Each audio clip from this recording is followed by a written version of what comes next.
All right, check this out here. I'm going to take you back out to CityCam 8, and what we're looking at here, holding on to some light wind out there right now. You see the trees are also rustling in the distance there. We'll also be picking up some low cloud activity and then getting into mostly clear skies right about now. Then we go deeper into the afternoon and we'll find ourselves holding on to at least some partly cloudy skies and limiting out those clouds as we go into the evening with a potential chance of some shower activity.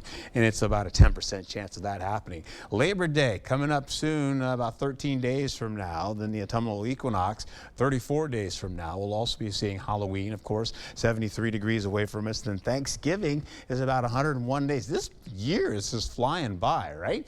And as we get into it here, that fog and low cloud activity that I just mentioned here from Ladysmith all the way down to Eau Claire, getting into Black River Falls. You've got a little bit to the east as well for Mansfield and Wausau, and then sneaking down to areas right by Sparta, picking up some fog there. And Voguefield looks like it's back down to a dense fog advisory going into some at least down to Viroqua and areas by Boscoville. This is going to start to work its way eastward, picking up more fog. That means fog for us here in La Crosse, where we're going to be seeing us down from about 7 miles visibility going into it. That means we're going to be seeing, as we go right into Sky Tracker, taking a look here, going into the 9 o'clock hour and 10 o'clock hour, you're looking at the possibility of temperatures in the 60s widespread. Then we pick up some more clouds and some rainfall sneaking into areas to our east, Mansfield all the way into Wausau, then getting into Wisconsin Rapids. We'll keep an eye on that, even out to areas by Green Bay. That's where most of that rainfall is headed. But then take a look. We're going to be picking up some of that rainfall. Then it starts to curve a little bit, inside, going into areas by Voguefield,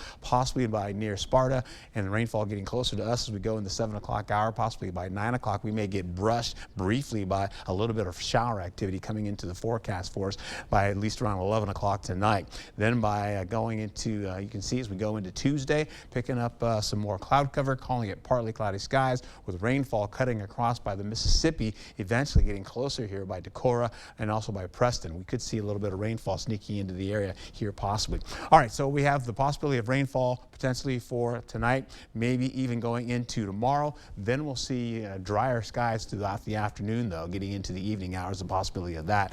Eau Claire looks to be dry as well, holding on to some 70s and some 80s. We'll also be picking up high temperatures from 79 degrees to at least 82 degrees, 79 in Prairie du Chien. Most of the areas to our east are either in the upper 70s to around the low 80s. In fact, we'll even see to our west and east, we're also looking more along the lines of the temperatures getting a little bit closer to the mid to upper 70s. All right, so what we've got going on for you for the evening, 70s going into the 60s, and eventually we'll roll on to possible temperatures holding on to highs for Tuesday in the 70s widespread. We cool it down a little bit. Even in the next few days, we get into Wednesday and Thursday, you're looking at 78 to 80 degrees with a 20% chance of showers, and temperatures will be, for most part, for the better part of this week, under seasonal averages, and then getting into at least above that once we get into Saturday, Sunday, and beyond. Back to you.